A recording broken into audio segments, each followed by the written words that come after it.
So the date today is May 31st, 2010. The interviewer is Cassidy Bankson.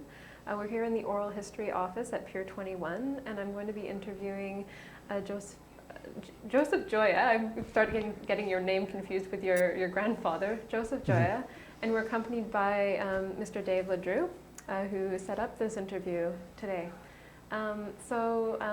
Mr. Gioia, if you want to state your full name as it originally was and your date and place of birth. Yes, my name is Giuseppe Gioia, Giuseppe Gioia. I was born 1934 in San Massimo, a small town near Naples, just south of Naples. When I grew up, the first 4 or 5 years I was old, my father went in the army, and I was left with my grandfather that I knew he had been in Canada for many, many years, and returned home a few times. The last time he came back home was during the Depression, right after the Depression in the 30s, just around the year I was born.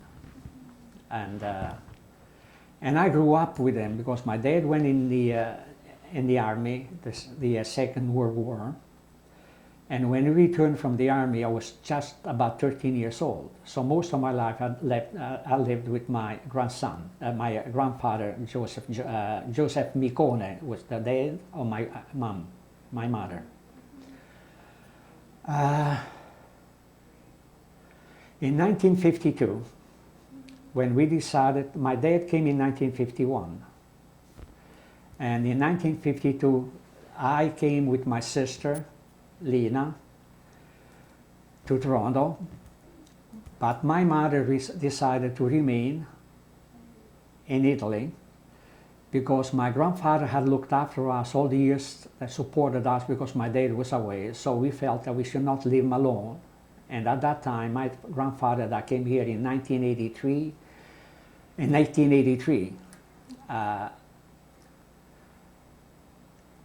and when we returned home, I and my sister lived with him because he could support us. And we felt that when we left in 1952, he was 82 years old. My mom would not want to leave him alone, so she stayed with him while I emigrated to Toronto to meet my dad. My dad and my sister came along with us,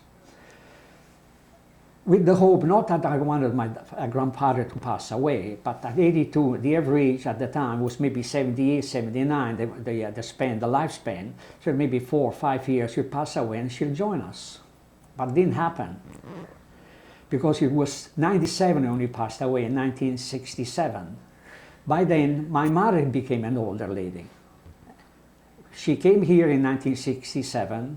We had a business, we had a general store at Gerard and Coxwell downtown, and we spoke English in the store, and she felt very alone, because she had never, even though she was a Canadian, because my grandfather he was in Canada here, but she didn't speak English, and she felt lonely, so my dad retired himself, and they went back home in 1970 after 3 years. And so they stayed home, my dad and my mom stayed home until 1987, for 17 years, until my mother became invalid and she could not look after herself anymore. And we brought them both back in Toronto, here in 1987. She lived with me, my mom, for 7 years. In bed, she was invalid. She had the Alzheimer's disease and the Parkinson. They had both diseases, she said. We had to feed her with a syringe until she passed away in my house. And my dad was with us. Also, actually, my dad was with us all the years that my mother was away in Italy. He lived with me and my wife, Dolores. And in 1993, she passed away, and my dad passed away in 2001, the same year, in March 2001, and my wife passed away in March 2001 in August. Now, Maybe we can go back a little bit. Come back, yes. You've covered quite a bit of territory, and I just want to go back to maybe your experiences as a young boy in Italy. And do you remember your father going off to war? I remember before he went, I was too young to remember before he went to war. Okay. We had a farm, but my dad never worked on the farm because before he got married, when he was a young teenager, I wished I would have brought, I had also the picture of him. He belonged to a big famous band. He was a musician. And at the age of 1929, when he got married, then he joined Mussolini. You know, the army, they called them the black shirts, the mean army he was. And he was in the army, like at the age, when he went to the Second War in 1939, he was 32 years old. They had myself. I was 5 years old in 1939. My sister was 7 years old, and my brother was just born in 1939. And he left. He went in the army, so I don't remember him at the younger age. And when he returned in 1947, I was 13 years old. We only stayed together in Italy for about 2 years, and then he came here in Canada himself. So that's why I remember my grandpa, and he always wore the uniform of Canadian Pacific. He had the cap, like a blue and white striped cap, and the overall with and he spoke English. He was so happy when the Canadian and English army arrived to our town. They arrived on mules, not with cars. The first one we saw a jeep with the people just checking to see where the German army were. Those things I remember very well, because I was smoking at that time. I was only 8 years old. And I remember, but they arrived through the hills exactly like Halifax. There were a lot of hills in our town. Like the town where I was born is 630 meters above sea level. So it's a lot of hills. But they arrived on mules and horsebacks through the countryside. And my grandfather was so thrilled because he could speak English, because I lived with he had a beautiful home, which I sold. The house was given to me personally. And the house was sold because we could not, health-wise, my wife passed away, so I could not, my kids, of course, they were born here, my son John and my daughter, and they married different nationalities. They were raised, like my son married a Macedonian girl, and my daughter married a Greek. So they had no intention, they speak English, to go. They have other interests in life, so they don't go. So I sold the house where my grandpa was. And that house was built in 1920. While he was here, the house was built just before my mother was born, got married. The house where that they had. This is why I know a lot more about my grandfather, because I was raised with them. And then, of course, when I left in 1952, I saw him the first time. That was the last time, because when I went back the first time in 1970, he passed away in 1967. He was 97 years old when he passed away, so I never saw him anymore. Yeah. But I went to school there, and of course, when I came here, while other children, other young people like me used to run around, I went to school. Because it bothered me to listen to people on the street talk English, and I understood quite a bit of it, but not enough. So I went to the University of Toronto to took advanced English at the university for the whole 2 years, like evening classes I went, while I was working at 70 cents an hour during the day. It was big money, Dave. Yeah. It was quite but I had a lucky life here in Canada. I had 2 children. I have 3 boys, grandsons, and 1 granddaughter. Mm. Yeah. And they're all. I'm very happy with the life I had here, and I'm very happy to go back to Pier 21. Yeah. I tell you, it was quite a thrill when I arrived at the front here, because it was not the fancy train that locomotive that we saw, but the train we had at the time. It's not like the trains we have today, because I remember it took us 2 days. We left Pier 21 at the 31st in the evening, and we got to Toronto the 2nd of June in the morning. Right. It was about 72 hours we were on the train. Yeah. But I had good food. I had a loaf of bread, and 2 cans of Brunswick sardines. Yeah. Yeah. A lot of people, when they taste the bread in Canada for the first time, particularly from It was soft, Europe. like it was like a rice bread. We were not used to it. Yeah. But when you haven't eaten for 3 hours, then and now it is good bread because I eat it now still. I toast it, not the way it is, but I still eat it now. But to us it was something strange at the time. Because we were used to the crusty oven, like my mom, my grandmother, they used to bake bread. We had our own oven. We didn't go to the baker's shop. Yeah. I mean, come back to your family home. I mean, when your mother and father were married, did they move into your mother's parents' home? Is that No, the way- we had the house where my father was born. Okay. Yeah. Yeah. But when the war arrived, like my house where my dad was born, was my uncle, also there.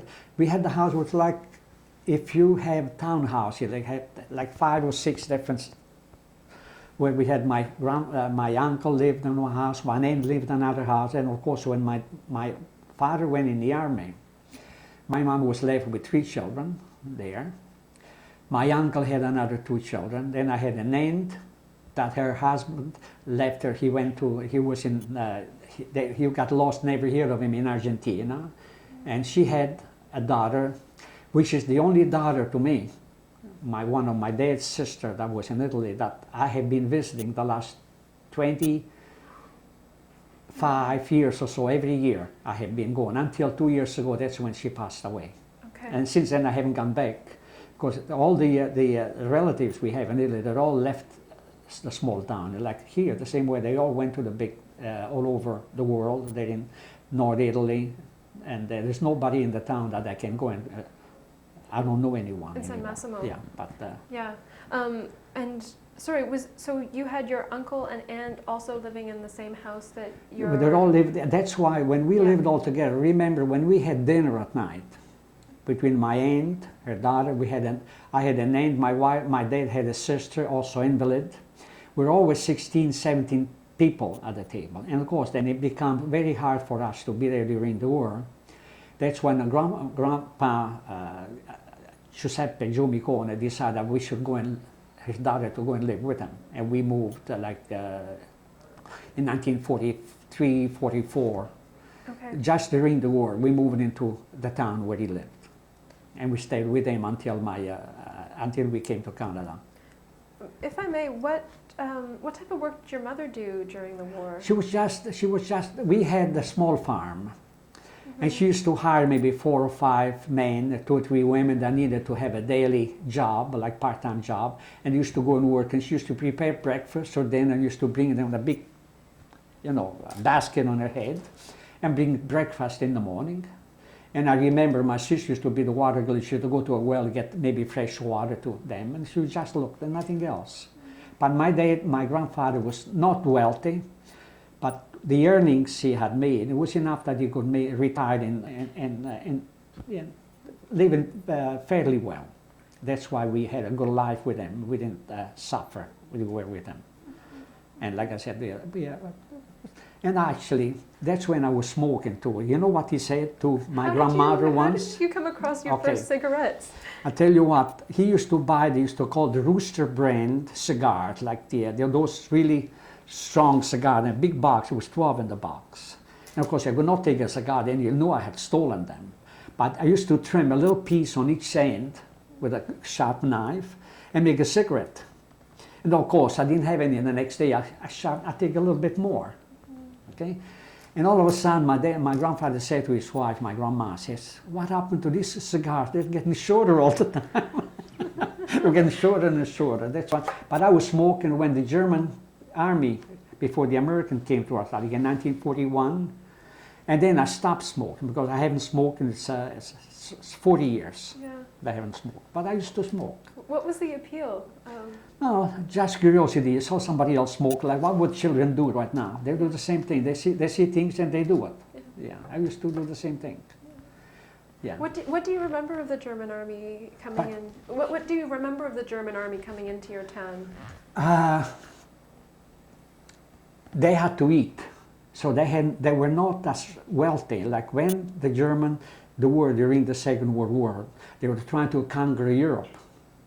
Okay, Germany with Mussolini joined them. The army had no bread. They were stealing, because we were in a small country town, okay? They were stealing pigs, pork, they killed them they need meat, they were stealing chicken, they were stealing everything we had. Like we were hiding. I remember my mom, we had chickens, we took them out of where we lived, and we took them in the country somewhere up in the bush. We had a little shed made up, because they had to eat. But when the Canadian Army, when the American Army arrived, we had a nice home, like I said, where my uncle, and we had a big storage area where they had all their supplies. I remember that they gave my grandmother, not the one from my Giuseppe, because at the time when I was in the small town where it was the grandmother from my dad that we lived. And they gave my grandmother a bag of sugar. And I think it was, I don't know if it was maybe 50 pounds or 100, the white burlap bag full of sugar was, I think, 100 pounds. And they used to give us jam, it was 5-pound cans of jam. Corned beef was also, or ham, cooked ham was also in cans, you know, like the corned beef. We used to have a lot of stuff from them because they could afford the war. That's why, you know, they won the war. But the Germans, we were hiding all the time. We were children. And of course, we were in the middle of the war, you know, when the Germans were, and the airplanes were coming up above. Like Casino is one of the towns, so it was completely destroyed. I remember over our town, at any time when they were going to drop the bombs, you could see maybe 60, 70 airplanes, all going like birds up above and drum, and then they were coming back. Every once in a while you see one of the airplanes with smoke behind. And one fell not too far from our house. The airplane just went down. But the pilot and the assistant, there were the two of them, they were able to parachute down. But when they parachuted down, up the hills, not too far from my grandfather's property. My cousin was one of my cousins, and an older person, okay? They were watching. We had also, because of the Germans, we had calves, we had cows up in the mountain, in the pasture. When they saw the parachute down, they went over, they picked up the pilot and the other guy on their mules. They had mules and a horse, and they took them across the mountain where the Americans were. Oh, this is serious now, what can happen. When the Germans went where they were, they found that they could not find them because they disappeared, because they see they come down with a parachute. Maybe they had kilometers away down at the valley. By the time they went, they were gone. My cousin and the other gentleman, they took them to safety. They started asking the town. They picked up 10 people. And if they didn't tell them what happened, they would shoot the 10 of them. So they gave the name of, not my cousin was a younger boy, but they gave the name of the other person, the name was Luigi with him. They burned his house, his brother's house, the whole house they had, they burned, they destroyed. Because they picked up the American and they brought him to safety. But serious consequences. Yeah, serious. But we didn't live at the house. Only my grandfather refused to move out of his house when the Germans were there. But most of us, even myself, my mother, they took us to. One of my aunts had a nice property out away from the town, and there was a little shed. There must have been 20 people of us, you know, for maybe 2.5, 3 months. They were all living in the same little wooden shed. We lived on the floor. We had blankets on the floor, you know, straw. And but my grandfather never left his house. He sat in his house, and then he was happy when the Americans arrived. Yeah, because they spoke his language. And by the way, when my father came here too, he spoke English. Yeah, because he learned, because he was in South Africa for about 7 years. Yeah. So just to go back, so when was it that you moved into the shed outside of the town? During the war. Yeah. When you see the, yeah. During like when the German people, the German soldiers, they start stealing pigs, yeah, chickens. I remember my mom, they were not old yet. This was in the early September. We had piglets. They were maybe enough that they would raise them, they feed them corn, you know. By the time around the Christmas, or right after Christmas, they were old enough that you can make, we used to kill them to make salami, make prosciutto or ham. Yeah. We brought them, we had two of them, we brought them to a few houses just away, maybe about a kilometer away from our house. They had a two-story old house, but the land was sloping at the back, so the part of the basement was above ground. And there was little archway holes where they had the stall, where they used to keep the animals in. So one of the neighbors, when we put the pigs inside, okay, they closed up with stone. They put stone like no mortar, just stone. They blocked the hole, but the floor up above had like a door, like they call it, like a trap door? The trap door. There was a carpet over it. They would open up with a little stairwell to go down, and they used to go and feed the pigs. We keep them there until spring, when finally the Americans arrived, and they were safe to take them out. How old do you think you were at that time?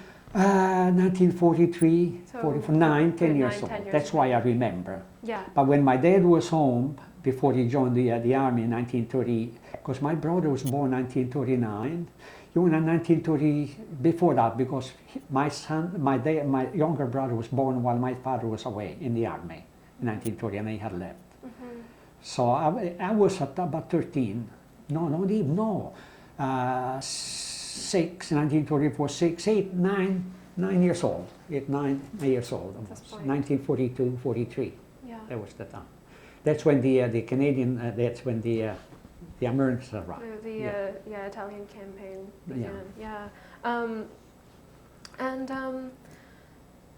Just out of curiosity, I mean, your grandfather, was he home alone, like in the house alone? Like, did everyone? So my grandmother was alive. She stayed with him. Yeah. Also. She passed away 2 or 3 years before we came here in 1946. Okay. 47, 48, she passed away. Okay.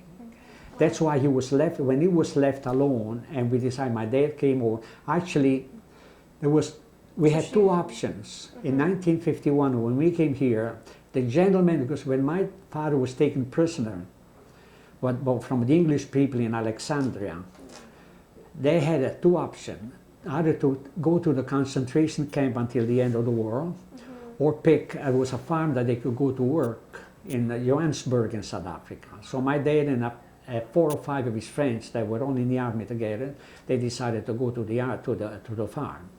Right. And the name of the farm was Mr. Puff. Okay, he was German and his wife was English. Mm-hmm. But they had a big farm, and we almost made the decision to go to South Africa because Mr. Puff used to write to my dad almost every month. And the reason he wanted us to go to South Africa, now it's not, doesn't exist anymore, but then Mr. Puff had almost about 100 black people that were not workers at the time, they were slaves with them. And my dad and some of his friends, they were white like him. And he wanted some people, like he only had a daughter that lived with him. He wanted us to emigrate to South Africa. And he would give my dad, enough land that we could make a life there. But we decided to come here because of my grandfather was here. We had an uncle that passed away here, which was the brother of my grandmother, my Giuseppe Gioia's father-in-law, that lived in Toronto, where the CN Tower is. You go through a stone at the CN Tower where he lived, right at downtown, on number 11 Portland Street. And that's why we decided to come, because he was well off and we came here to join him. Okay. Yeah. I mean, what else do you know about your father's experience as a prisoner of war? I mean, did you, at the time, were you able to hear from him? Was he able to send letters to you? While he was working as a prisoner of war? They were controlled, but I remember my mother used to get letters every once in a while, notice from him. They were treated excellent where he was. That's why he wanted my dad, if he wanted to go back there, because he wanted help in the farm. He had over 10,000 acres of land. Like I said, they had a jeep They used to go around the land, you know, how much the land he had, and they were very wealthy. And he wanted my dad or somebody else if they wanted to join him. But we decided to come to Toronto here, instead. Okay.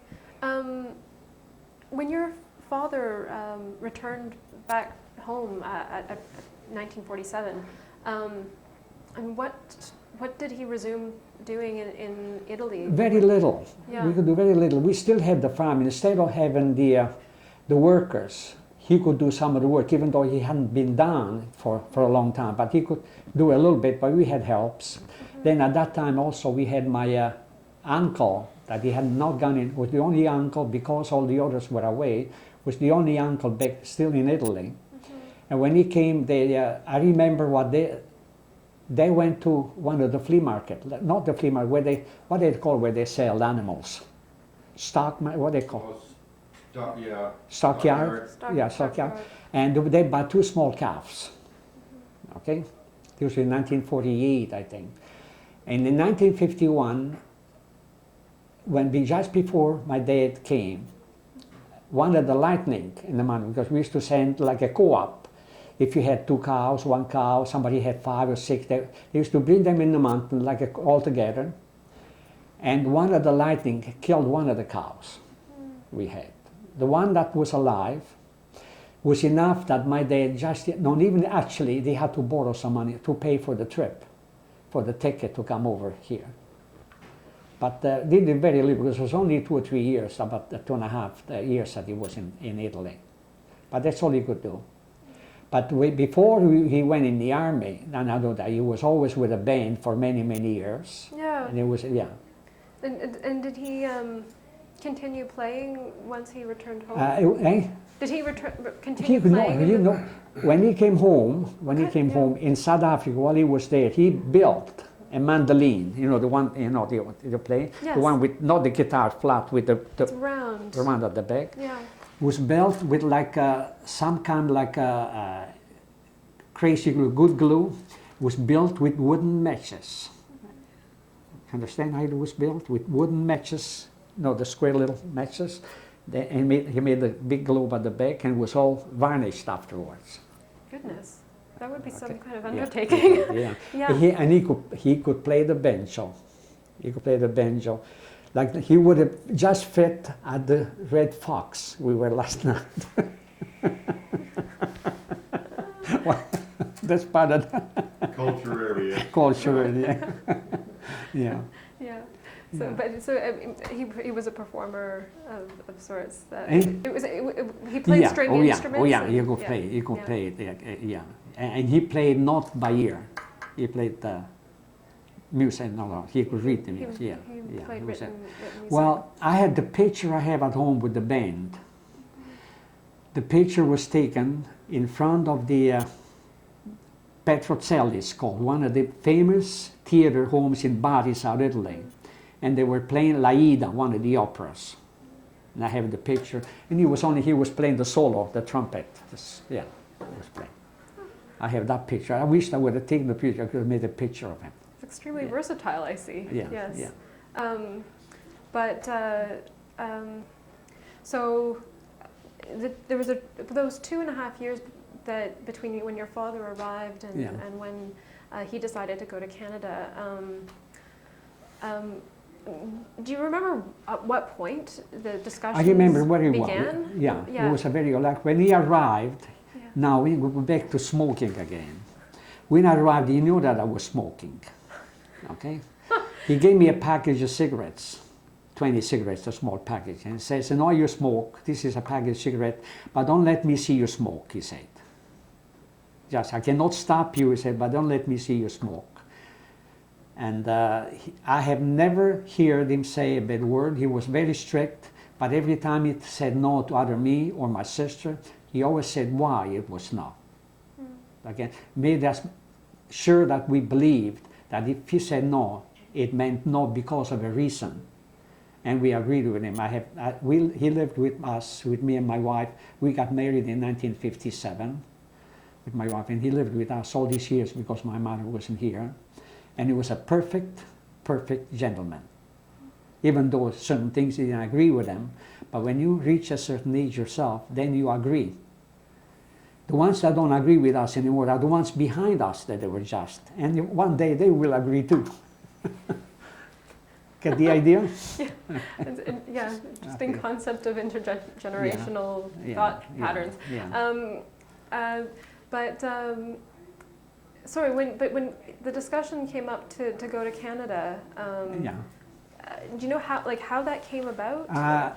Because it was such a serious thing, because we had to make a move one way, like everybody was emigrating at the time. And because of the history of my grandfather was here before, we had other people that had emigrated here, also some relatives of us, that there were one was the daughter of the gentleman that was at number 11 Portland. She just passed away, she was 101, this lady. Yeah. And because of them that were here, there was enough people, younger people like my age, like some related to us, that we felt comfortable to be here instead of going to South Africa, especially that they were having the problems, racial problems at the time, which they still have all over the world, that they had in South Africa. We felt that the best just to move was Canada, and it was the best move. Was the best move. I'm sorry, just to go back a second. What was it like to have your father return? Because I mean, you really didn't have a very good memory of him. It's strange. It's strange. He left, yeah. And in the long run, because I was with my grandfather, we learned a lot more. We learned a lot more. We had discipline. We didn't get away, like for instance, my children, the grandchildren here, the lifestyle that we had in a small town then. A person grows up when it's already 14 or 15. We grow up. Here, people don't grow up, young people, until they're 24, 25. When they get into a problem or get married, then so they start growing up. But we were advanced in age, going from school. In Italy, you only had a 5th grade. In Italy, then I continued, I took business administration here, but in Italy, I only had 5th grade. But when my children have gone to school here, I knew I've taken in 5th grade in Italy more than what my son has taken in 8th or 9th grade here, of high school, of regular, even high school, even the public school here, they go to 8th grade. I knew a lot more than what my son or my daughter had on the 1st or maybe 2nd years of high school. Because we didn't have so many subjects. We took the basics, what we had to learn to carry on with our life. Like I said, we didn't take sports unless you belong to a private, no. And we took the basics school. And even now at my age, I don't have a computer at home. But if my daughter and my grandchildren, they start with computer stuff, the results at the end, I'm faster than they are with my mind. Because you're used to it way. If you don't have other things, easy things, then you learn the hard way, and it pays in the long run. With regards to your schooling, when did you begin school? Was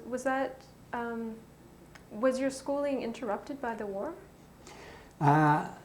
Not my school. Okay.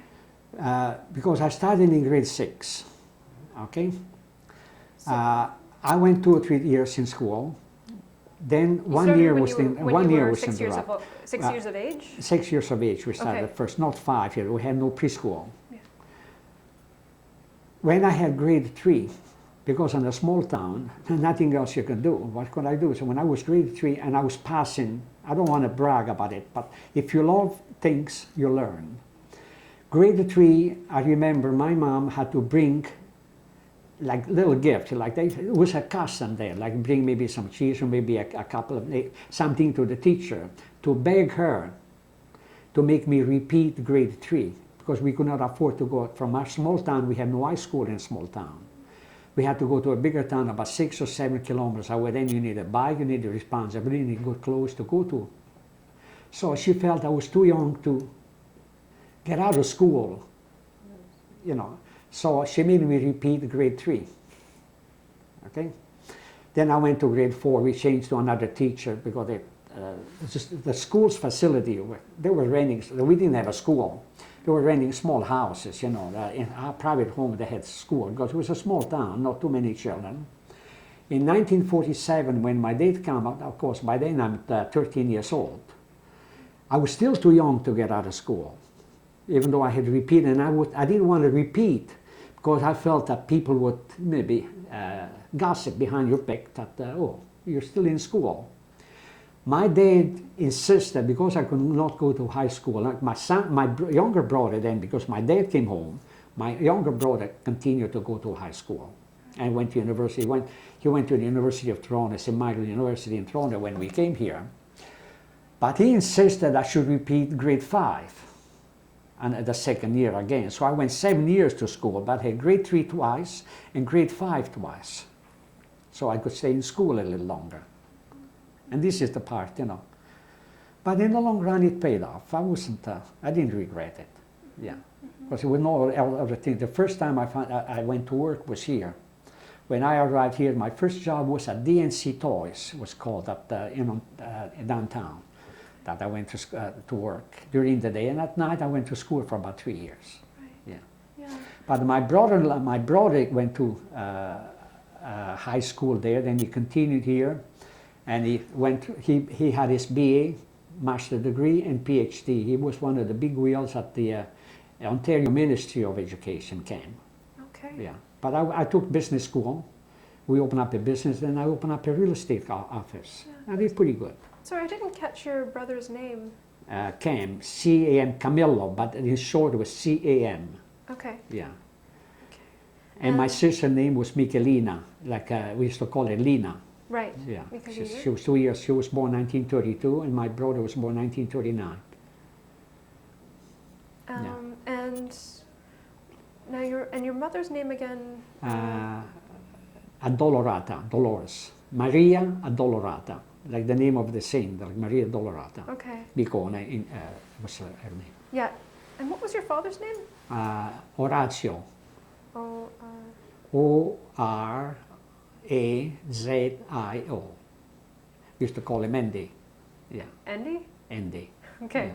Yeah. Now, I mean, you finished school when you were, what, About 13, 13, yeah. 14? 1934, 1947 was the last year when my dad was here. I went to 1947. Right. Yeah. I was 13. So in between 1947 and 1952, I stayed around with my grandpa. He used to go out. He had a small farm and used to go just to enjoy doing a little bit of work in the morning. So I used to go with him, go after school, and used to sit under a shade of a tree. Used to smoke his pipe while I was just stealing his cigars. Used to smoke like this friend of mine, David Drew, that liked to have a smoke a little bit. We used to have good dinner because he used to have good breakfast in the morning because you could afford. We had bacon and egg. We had good stuff then too, like we have now here. And because of him, I got spoiled. And then we used to come home in the afternoon. We used to have a siesta at home. Then you go back late at night a little bit more.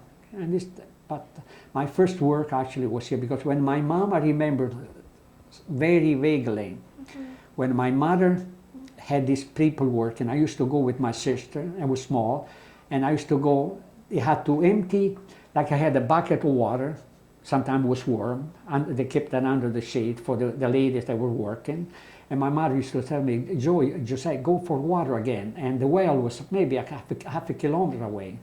And when I used to go, there was still a little bit of water left at the bottom. I said, why should I throw this away? I had to go all the way to get it. And I used to, even though it was warm, I would drink it. But I used to go with my sister, and I used to go pick up water. That's all I did back home. Yeah. And with a couple of one or sometimes two of my older cousins from my uncle, they had 4 or 5 goats. They had some sheep. I used to go with them. But I was not old enough to be responsible to them. Yeah. Right. I mean, often children in Italy, once they finish school, they go to some kind of trade school or even now, apprenticeship. Oh, they have school. Even now, small towns sometimes it's who you know that they get. For instance, one of my cousin that I have gone every year, her husband was a postman. She had a daughter and a son. The son was an engineer. before he was able to find, because when there's a jobs available, there's so many people applying for the job. That's why there's unemployment. You could be anything, but if you don't know the people that hire you, it's like here, trying to go and play hockey. Sometimes there's some beautiful, good hockey players, but if you don't know ways how to get in, you don't get the job. The same there. Like this nephew of mine was almost 40 years old. He graduated, was 26, 27, was an engineer, was almost 40 years old when he found his first job. But he was lucky enough because his dad was a postman. They had a good property. They had some, you know. But it's not easy, you know. When they have unemployment, high unemployment, like 15, 16, 17%, 20%, even if you have education, it's hard to find a job. Yeah. And the same was there. There's a lot of people with high education, and they walk up and down the street without a job. It's been always like that. Yeah, always like that. Right. But I had friends of mine, like I had friends in my own town that was, one was a couple of years older than me, was a teacher. When he came to Toronto, the same time I came, Raymond was his name, the papers I have signed that I gave you for the copies that I got from the consulate here was Raymond D'Amico, was the man that was a teacher back home, was at the embassy in Toronto here, but the first 3 years he worked where I worked, where they were making brooms, or a broom factory, like a labor. But he was he didn't feel himself that he was well, you know, had big education, said, I'm not going to go unless I find my job. If you want to work, even today or even then, there was jobs that you could work. You have to be happy to be able to, if you need it, you'll find means and ways to do things different, even if you have schools. But people have that idea that, you know, they should stick for what they want to do, and you do what you can do and what you can find. Right, Dave? Okay. Yeah. Coming back to, I think the time that you left. I mean, so first your father left in 1951. Yeah. And there was about a year between when he left. It was about a year. Like he left August 1951, and we followed 1952. Yes. In March we started. Like we left there in about the end of May. We arrived here the 31st of May, myself and my sister. Yeah. And but you had to, I mean, tell me about the preparations you had to make in order to actually immigrate. You know, my dad, because we had my uncle here, yeah. my uncle was well off too. He pretty well sponsored my dad. I got to have somebody to sponsor. Some people came, they had farmers that they went to Niagara Falls, you know, pick up tobacco. They had contract with maybe construction company. But because we had an uncle here, and because also... Sorry, this was your mother's or father's brother? Was my grandmother's, Giuseppe Gioia's wife. Was her brother, Okay. Alex, that was here. Okay. Okay. And because of him, that we knew, and he was well known here. When he applied to the council, they gave us a sponsor. Of course, when they sponsored my dad, when my dad arrived in 1951, a few days he was here, and he had a good job with an American company. It was Bascom and Dodds was called. And they had the company right around the corner from where my uncle used to live, on Portland Street. Yeah. And he was hired by them. Sorry, what did they do? They were picking up old waste paper, and they were making bales, like to recycle paper. It was a big company. And the company was right across the road from where the CN Tower is. Yeah, they had the company. And that's where my uncle lived. So my dad found a job immediately when he arrived here. So by him having a job, and the history that my Giuseppe was here before too, my uncles were here, we had no problems. Yeah. Simple.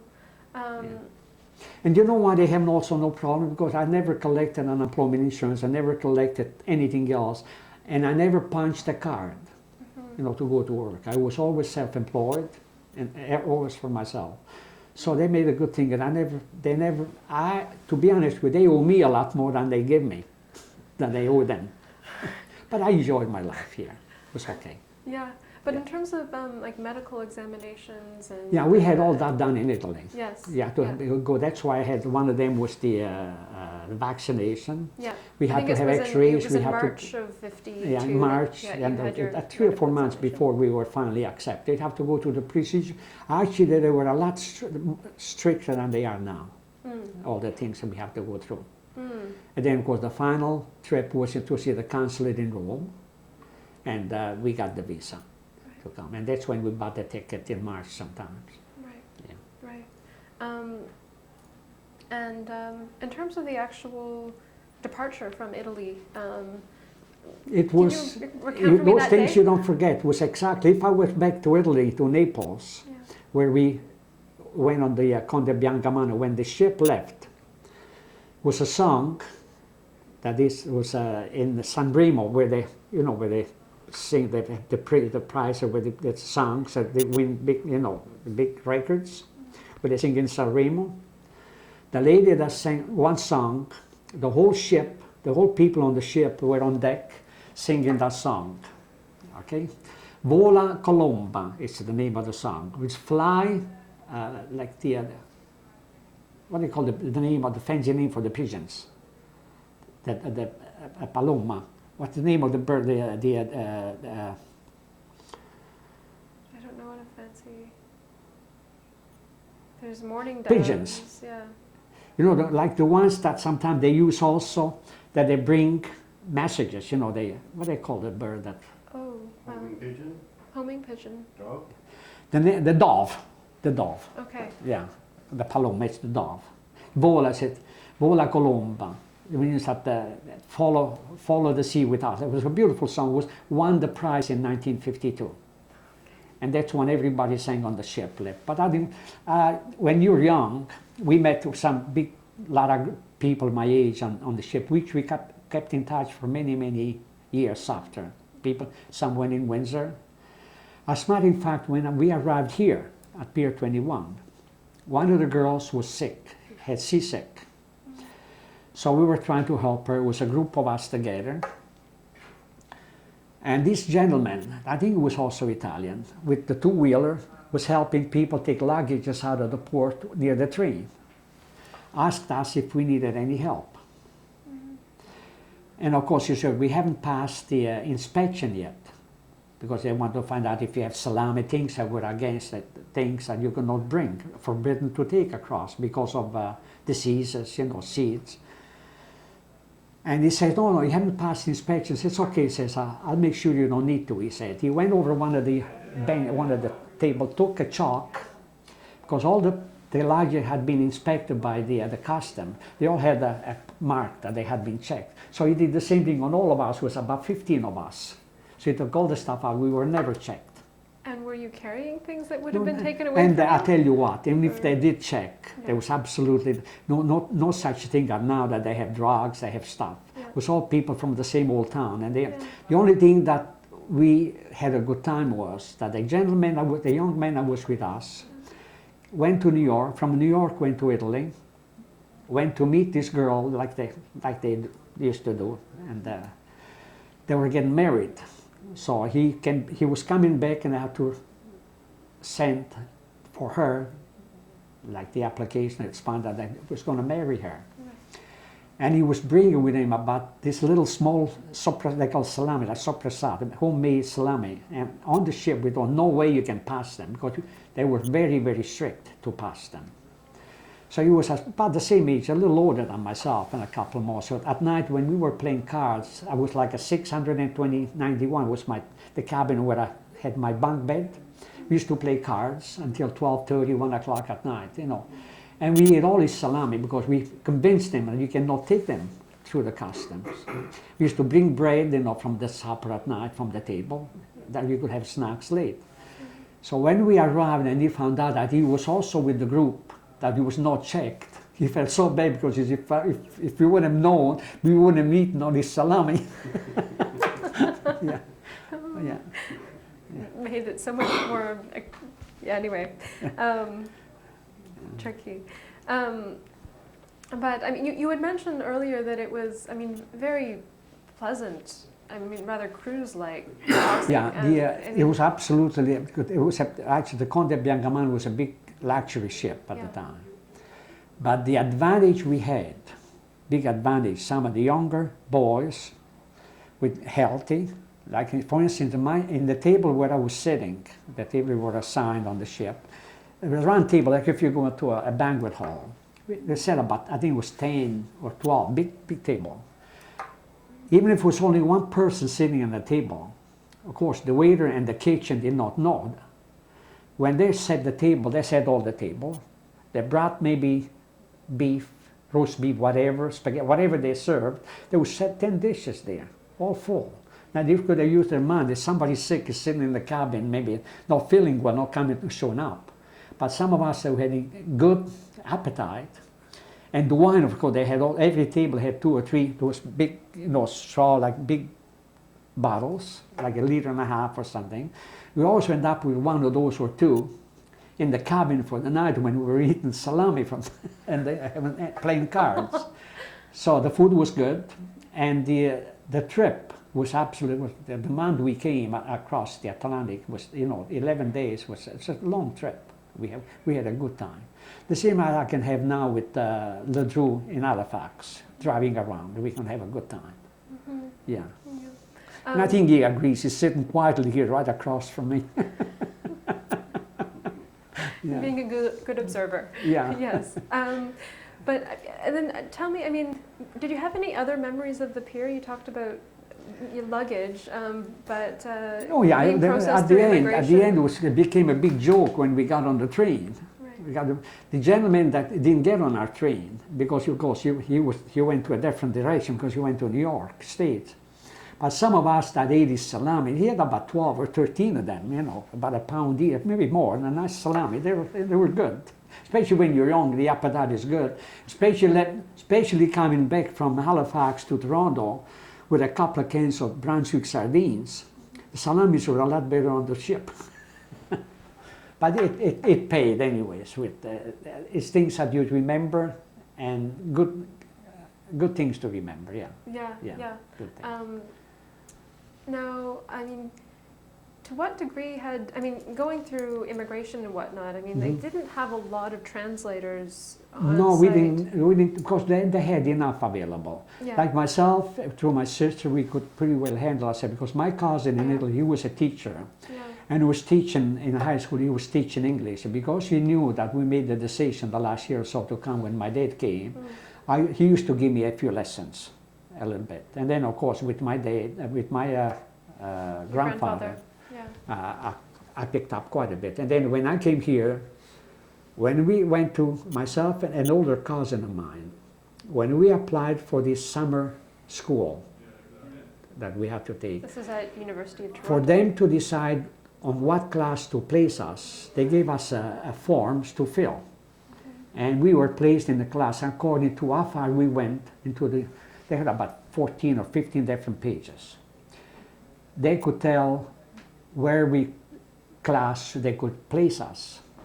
But being that the English and the Italian language, all confirmation, education, all the TIO and all the words, the Latin words, they're all the same. So I went with my cousin, we went to the last page.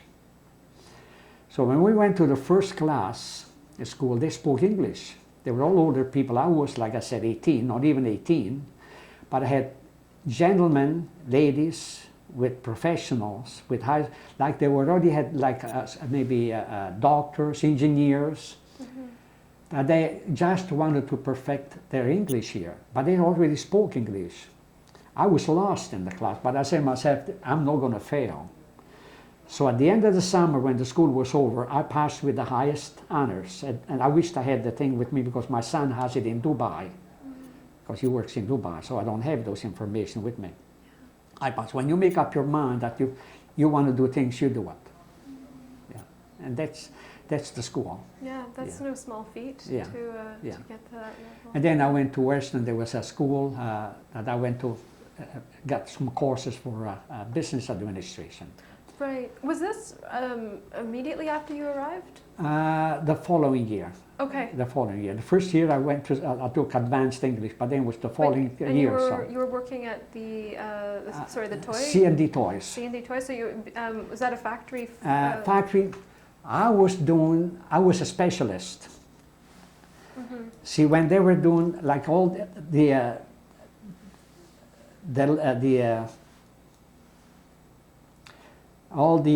dolls that they were making, all the faces, Mm-hmm. they're all like liquid. They were going through a mold, through the oven. They were bake them and they pull them out, and I had little spray paint. I used to put the little doll head behind. I used to put the eyebrows. I was spraying the lipstick, the little red on their cheeks, and that was my job, to spray paint on that little toys factory. Yeah, it was called DNC Toy. I believe that, I'm not 100%, but I believe that many years ago, DNC Toy was bought by Mattel. Okay. It was the same, they were doing the same, like a rubber. There was rubber liquids that were going through mold and baking them, and then they would pull them out, and they had all different type of faces. Yeah.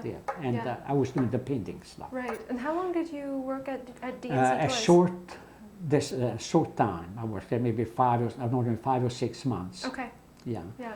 And then I went to this broom factory. They were manufacturing curling brooms. Okay. Okay. And that's where Raymond, the gentleman that lived next door to me, was a teacher in Italy. Right. He came to work to the same broom factory. Yeah. Where I Was he already there, or did you? After I was there. After. Yeah. Okay. I was there, and then of course he gave his resume at the time, and he was employed for all the rest of his life with the Italian embassy downtown in Toronto. Okay. And I applied to work for Kingsway Transport. And I worked for Kingsway Transport for a while. I opened up a business for my dad and my wife. Okay. But I went to work for a transport company. I was driving an 18-wheeler, the big transport, from Toronto to Windsor. Okay. I had a highway driver. But yeah, so sorry, just to go back. So you were at when you were building or making the curling brooms. I mean, did you do that for about another 6 months? About 2 years. Until I was married. Okay. Right after I was married in 1957. Before I got married, we bought the store on Gerard and Cox in downtown. Okay. And then I left the broom factory and I went to work for Kingsway. But I only worked for them until 1964. That's when I opened up the real estate. I went in real estate myself. While we had the store, I went in real estate.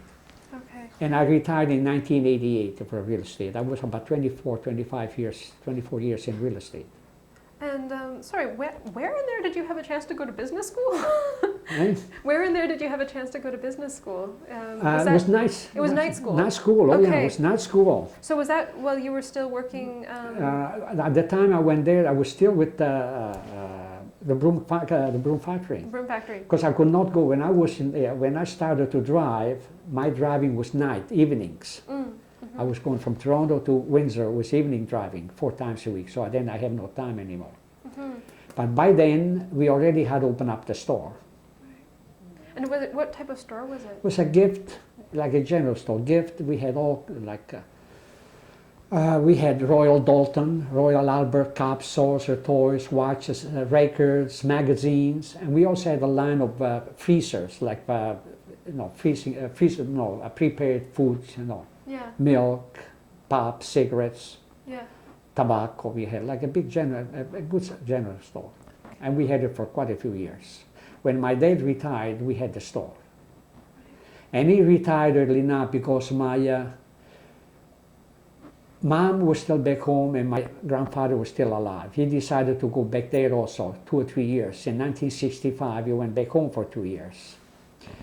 And that's when we decided to sell the store. He went back home, then my grandfather passed away, and he took my mother here. Okay, when she came here, she didn't like it here because she didn't speak. We spoke English, and she didn't feel comfortable. So my dad decided also to retire in 1970, and they went back home. the two of them. And they stayed until 1987, Right. until they decided she needed help and they came back here. And they both passed away in my house, Yeah. both of them. And even the doctor said, you know, says, you know, why take him home from the hospital? Because it was the last few days, could be a month, 2 weeks, 3 weeks. But instead, you know, his wish was to pass away with us at home. So we took him home. Okay. Yeah. We just need to have a quick break, so I'm Okay. just going to stop the tape.